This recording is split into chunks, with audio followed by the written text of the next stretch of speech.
Welcome to the Cheating Wife Stories channel. Tyson Summers finalized the last set of documents provided by Jason, crucial for Jason's management of a specific portfolio, among the largest under Ty's responsibility. This portfolio included the holdings of Wilson Graves, the billionaire investor and entrepreneur affectionately called Willie Graves.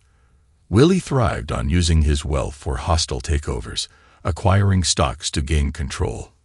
Upon success, Willie's strategy involved rapid divestment to enhance his investment's value and involve other trusting individuals, and those who got hurt. Serving as Willie's lawyer and legal adversary, Ty successfully maintained Wilson's honesty and kept him out of trouble with the SEC and other federal regulators scrutinizing individuals like Graves. This allowed Willie to amass more wealth, benefiting Summers, Reinhardt, and Haynes Inc. Jason also made strides in managing portfolios for his other clients, aiming to gain full control within the remaining 2 weeks. This would conclude the 3-month process of transferring all of Ty's clients, excluding his special clients.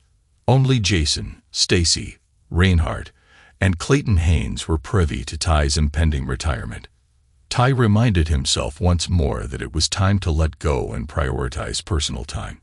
As one of the founding fathers of the firm, along with Stacy and Clay, they transformed it from a small storefront law firm into one of Columbus, Ohio's largest and most influential. However, this success took a toll on Ty's personal life, impacting both his marriage to Bridget and their family. Celebrating their 20th wedding anniversary last month, Ty and Bridget had 2 children, 19-year-old Jake and 18-year-old Tessa, both thriving in college.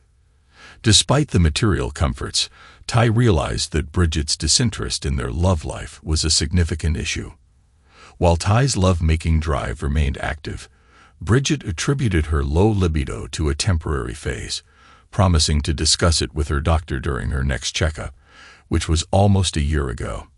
Their love life hadn't improved, and Ty, frustrated, chose to let the matter rest without further discussion.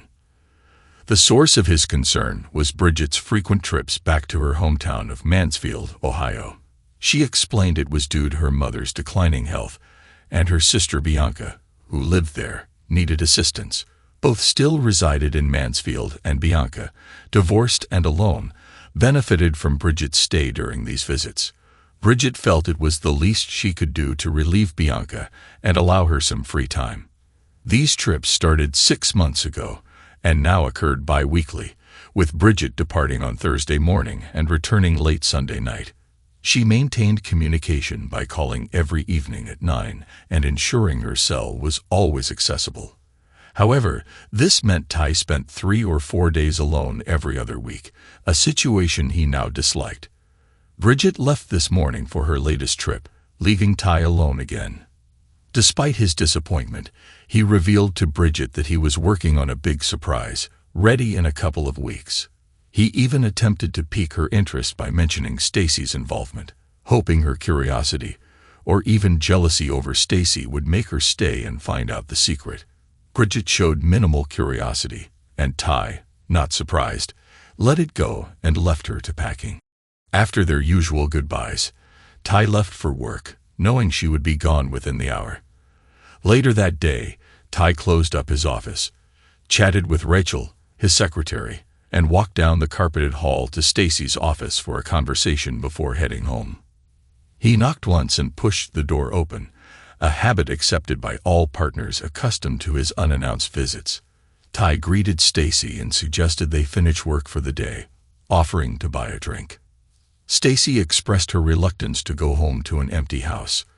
Another colleague, Roger, was waiting for her as they planned to attend their son's school play, where Roger Jr. had the lead role in Pirates of Doom.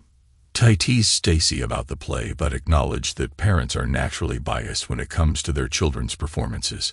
Stacy laughed and agreed. At 46, happily married for the past 10 years, she reassured Ty about the progress on the project and declined assistance from Jason, noting that everything was on track. Concerned about Ty's upcoming retirement, Stacy expressed her wish to talk him out of it, emphasizing that he had been the driving force behind the company's success. Ty complimented Stacy's contributions and assured her that she, along with Clay and the younger team members, would continue to excel. He praised the younger generation's dedication, particularly mentioning Jason and expressing the possibility of offering Alice Chambers a partnership in the future. Stacy expressed her liking for Jason and Alice and mentioned that Raj would also attend the upcoming party. Ty welcomed Raj and bid Stacy good night, planning to see her the next day. Ty drove to his estate home in the Columbus suburbs, situated on a 5-acre lot and encompassing just over 5,000 square feet. It featured a hot tub flowing into a pool, a cabana, 2 tennis courts, and a spacious garden with flowers and flowering shrubs, providing color throughout the summer and into the fall. With the departure of the kids, Bridget had let go of the cook and maid, leaving the house mostly empty. Acknowledging that it was too large for the two of them, Bridget agreed they hadn't committed to it, but suggested it was time to consider moving into something smaller. Maybe they should give it a couple more years, she proposed. Ty parked in the 4-car garage and entered the kitchen, where he placed a frozen dinner in the microwave before changing into casual clothes for the evening. Returning down the steps, he heard the landline ring, hoping it was related to one of his ads, as it was too early for Bridget to call. Answering the call, he was pleased to discuss his boat, a 32-foot powered sailboat moored at Lake Erie in the summer and fall, winter stored at a facility on the lake. After a fruitful discussion with someone who had taken the boat for a run with the marina owner covering for Ty, the deal was finalized. An agreement was made to send a cashier's check for the agreed-upon price to a post office box number T provided. Once the check was received, the title to the boat would be available at the marina. The purchaser had reviewed the title when taking the boat out for a trial run. Everything was in place. Bridget, who had never liked the boat and hadn't been out with Ty in years, would be pleased. With the boat sold and his Jaguar and Audi promised to successful high bidders, there was little left to worry about. 2 weeks from today, everything would be in place for his retirement. The house might take time to sell, but by then, Ty and Bridget would be in the smaller bungalow ready for showings. He had already moved some furniture there, and any additional pieces could be purchased as needed. Ty mechanically consumed the frozen dinner and decided to relax with mindless TV and snacks. Taking a bottle of cold Miller Lite to the entertainment room, he opted for adult content, contemplating the lack of imagination in the scenes as the actors repeated the same actions in the same way. The movie failed to arouse him enough to take matters into his own hands. While the film unfolded, Ty pondered why the actors all followed the same script, gazing into the camera without any imaginative flair, merely aiming for titillation. He lacked the enthusiasm to engage in personal activities. At 9, Bridget phoned, and Ty answered, asking about any issues getting there. Bridget assured him of an easy trip and mentioned that her mom was doing a little better, but her sister Bianca was stressed. She suggested staying an extra day if it was okay with Ty. Despite feeling a clench in his stomach, Ty dismissed the discomfort and agreed, telling Bridget to do what she thought was best. He mentioned that he would stay at work a little longer as it was lonely without her. Ty also inquired about Monday, asking if she needed anything, and noting that she didn't take much with her. Bridget explained that she had things left behind and assured Ty that she would be fine. She then brought up the surprise he had mentioned earlier, expressing anticipation to find out what it was. Ty, somewhat surprised by her interest, informed her that it was right on schedule, with Stacy almost done with her part and the rest already in place. Bridget promised to call them tomorrow night and said good night, ending the call with a simple, "I love you." Observing Bridget's eagerness to end the calls quickly, Ty noted that she didn't reciprocate his "I love you" with more than a good night. Despite this, he smiled, attributing her quick endings to her potential business with her mother. Ty then reflected on Bridget's family dynamics, noting the dysfunction and his own lack of fondness for her mother and sister Bianca, who had been divorced for cheating. So the rest of his weekend alone continued.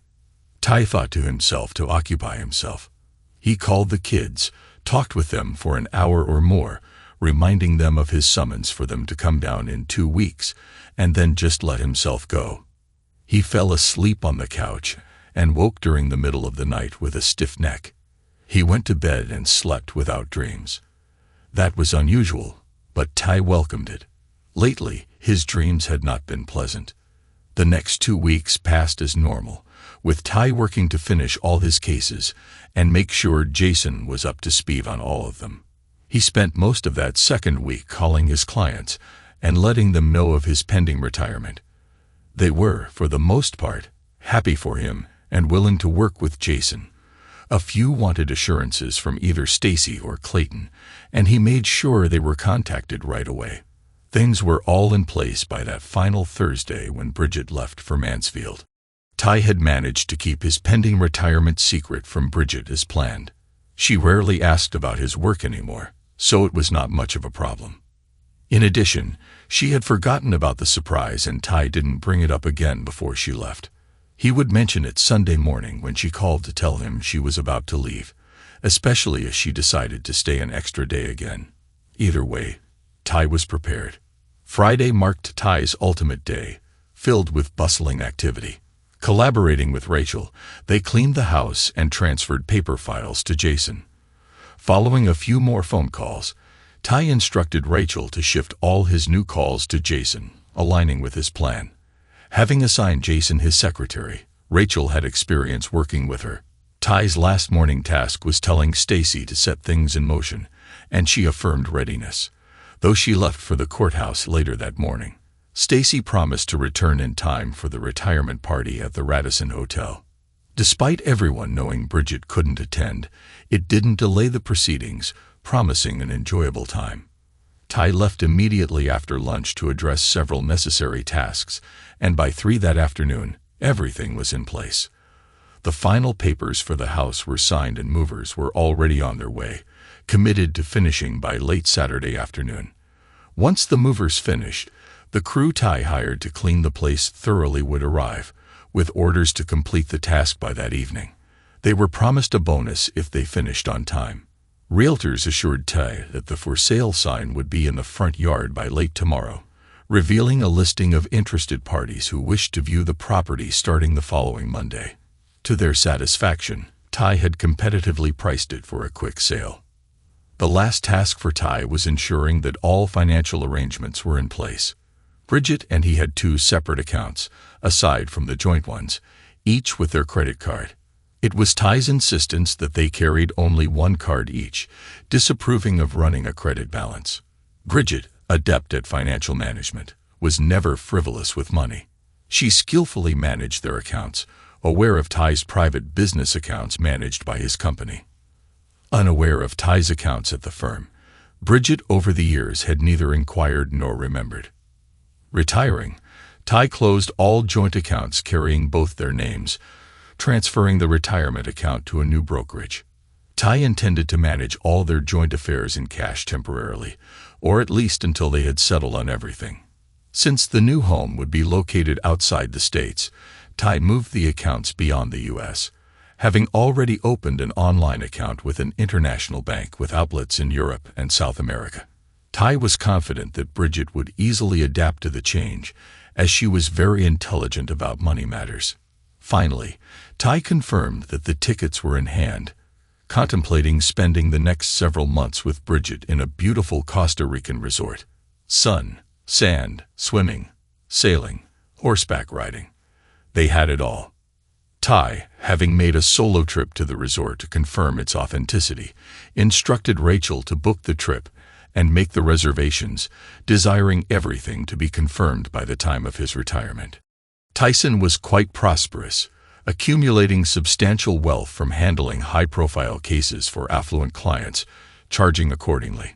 His clients, recognizing his expertise, retained him with substantial retainers. Ty invested his earnings in high-risk accounts, yielding significant returns over the years. As a lawyer, he leveraged his legal knowledge to move most of his money into offshore accounts legally, without any agreements with the U.S. These accounts remained intact, unbeknownst to Bridget, adding an element of surprise. If she were aware, she would be astonished at their value. Importantly, this money was outside the States, not subject to U.S. tax laws or the U.S. courts, which ensured everyone in the firm kept it quiet. Despite Bridget suggesting retirement, it had been dropped over the past year. Ty believed his retirement would please her, given her complaints about the time he spent at work. He informed everyone that it would be a surprise for Bridget, with plans to announce everything on Sunday night when she returned.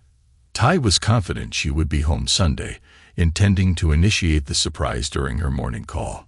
So far, everything had gone perfectly. The party was enjoyable, with Ty dancing with all the women and talking to all the men, sharing war stories of their most interesting cases. Jason spent most of his time around Ty, ensuring nothing important escaped his notice.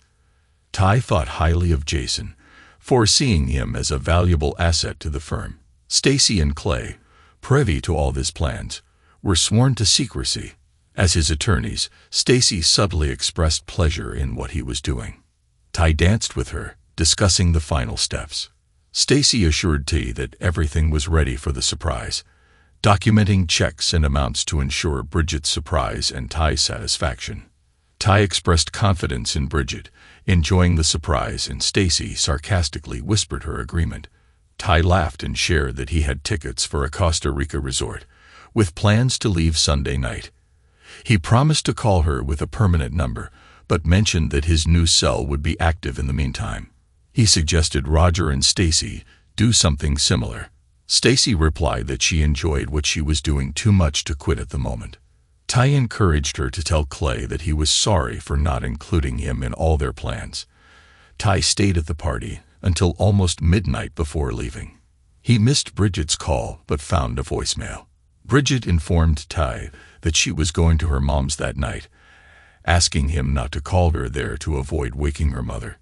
She explained that her mother was tired all the time and needed rest. Bridget promised to call the next night and asked Ty to be home. She bid him good night. As Ty expected, she wouldn't call tonight after leaving her message. He spent the evening packing his clothes and ensuring Bridget's belongings were neatly packed. With limited time before Sunday night, Ty aimed to avoid return trips after the movers finished tomorrow.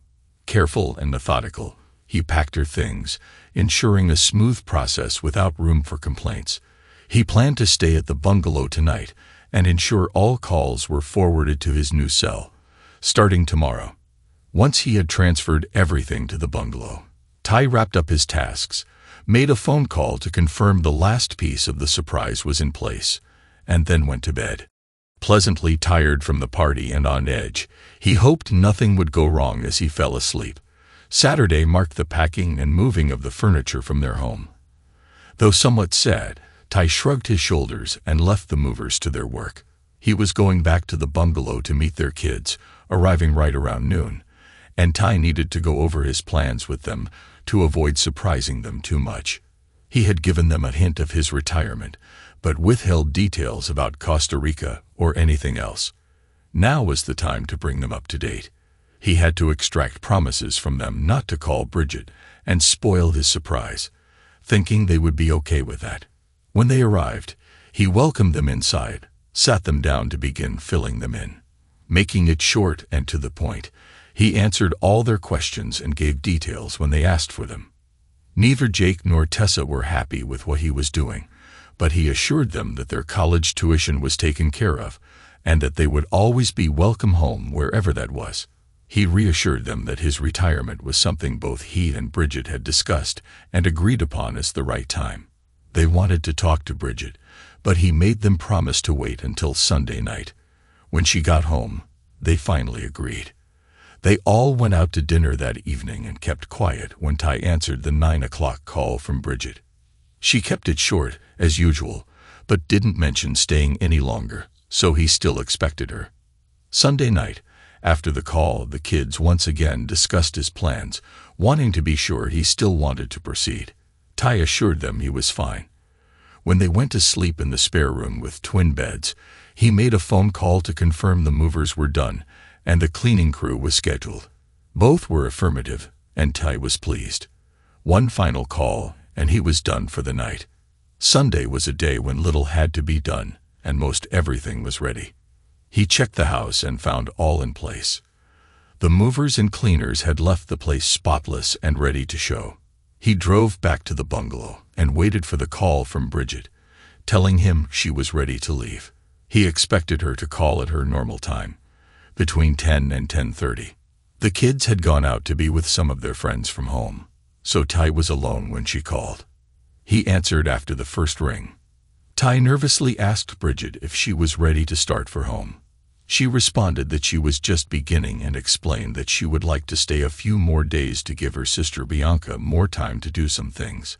Bridget's voice was strained as if she expected Ty to object, well aware that he would not like her request. Ty heard the words and for the first time felt the anger that he had been holding in check for the past several months, struggling to break free. She wanted to stay a few days longer. Why? Well, he knew now, didn't he? He had known for over 3 months now, long enough to begin planning his surprise. Now was the time to bring his surprise to the front. Now it was time to do what he had planned for the past 3 months, once he found out for sure. Now it was time. As he reached this decision, Ty's anger finally surfaced, having kept it in check for so long.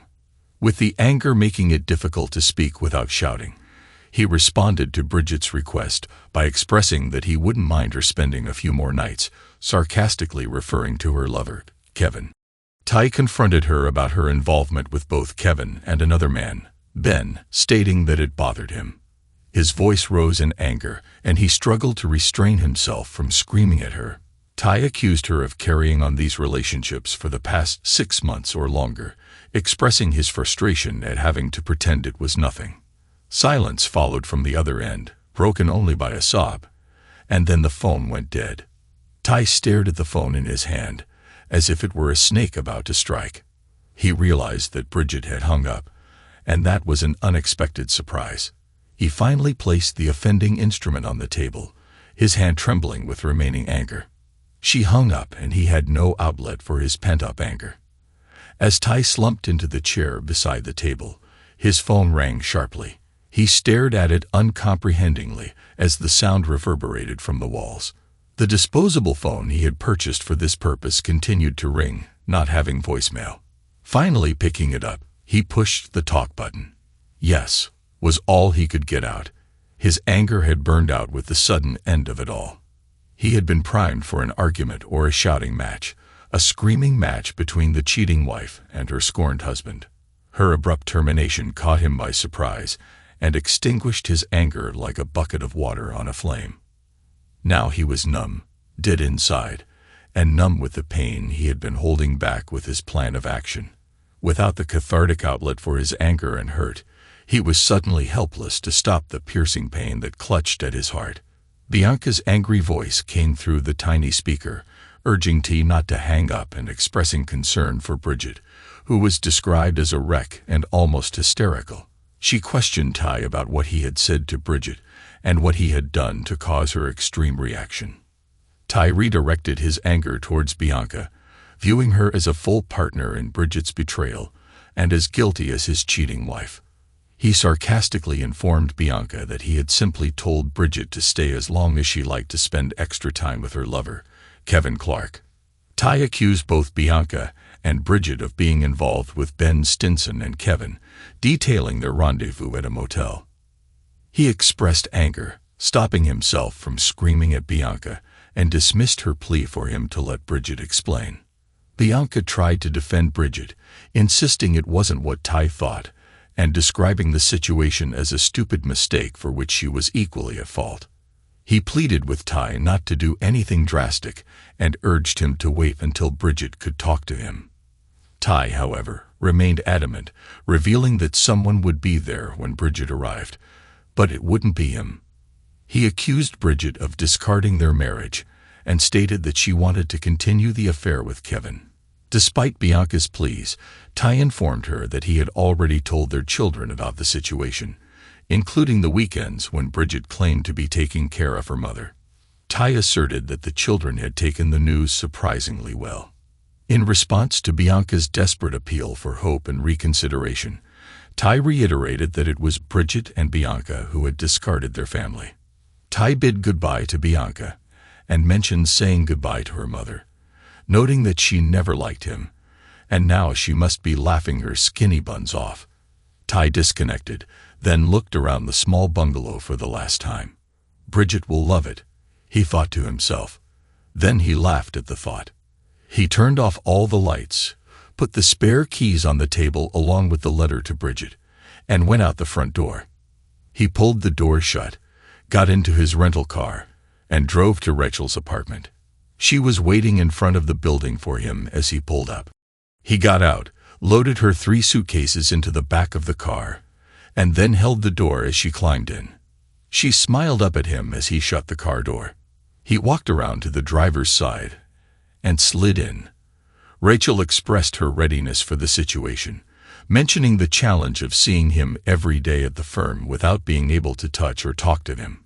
She credited Bridget for throwing Ty away, allowing her to snap him up and enjoy their weekends together.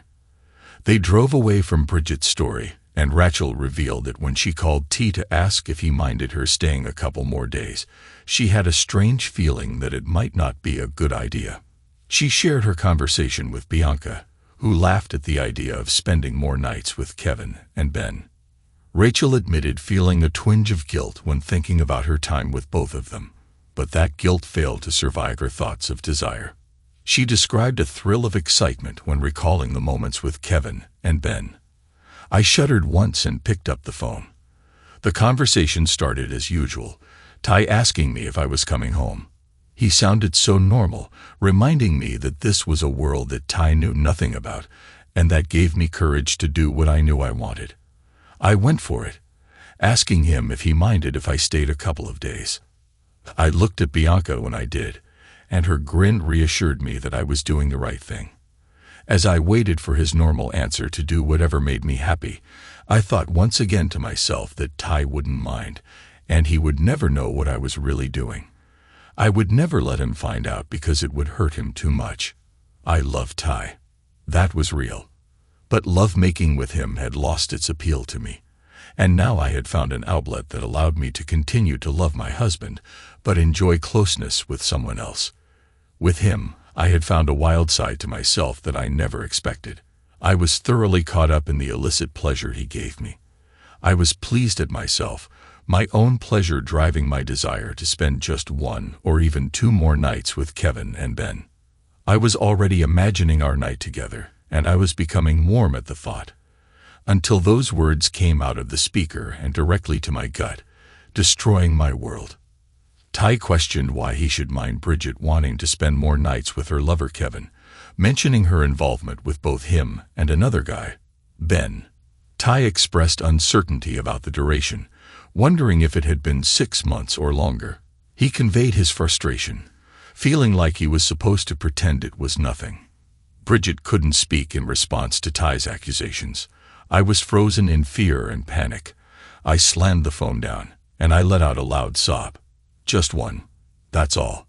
I was able to get out before it all became clear to me. Oh God, he knew, and my life was over.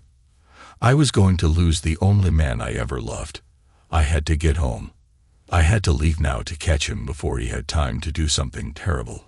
I grabbed my car keys and ran out of Bianca's kitchen. I started my car and backed out of her drive. I turned and headed toward the interstate and home. I had to get home. I had to. The drive usually took me 3.5 to 4 hours to make, but now I was pushing my car as fast as it would go. I was immune to any threat from the police who patrolled the interstate, and I cared nothing for speed limits.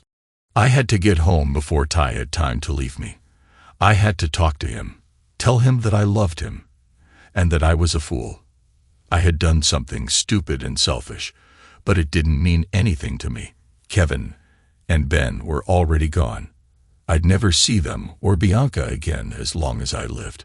I would tell him that I would give up everyone else if he would stay with me. Over and over, I rehearsed the words I would use to persuade him not to throw me away. I was seduced by Bianca and her lifestyle, and the lack of my love-making drive was a problem that she told me would disappear if I let myself go with someone who I didn't have to please or who I didn't care about. She convinced me that this would reawaken my love-making drive and that Ty would benefit. I was just going to try to get my drive back. But then I was seduced by the desire and the thrill of doing something wrong. It would revive me, and I would carry that back to my marriage bed with my husband. I was pleased at that. It would work. Ty would listen. He had to. 100 miles later, I asked the question Ty would ask. Why didn't any of that desire carry over? Why had we not made love in those 6 months since I had begun my affair? That was a question I had no answer for. I had to think of one. I had to think. I was still trying to find the words to answer that question. When I pulled into the driveway of our home, I was surprised to see 4 cars sitting in our driveway. I recognized the 2 cars belonging to my children, and I was surprised to see them there. But almost as quickly, a feeling of dread crept over me at their presence. I drove around them onto the grass and slid to a stop, and clambered out of my car to run toward the house.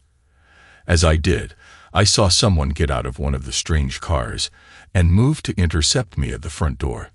I ignored this man and reached for my keys. He tried to stop me, but I pushed him aside and slid my key into the lock. It didn't work.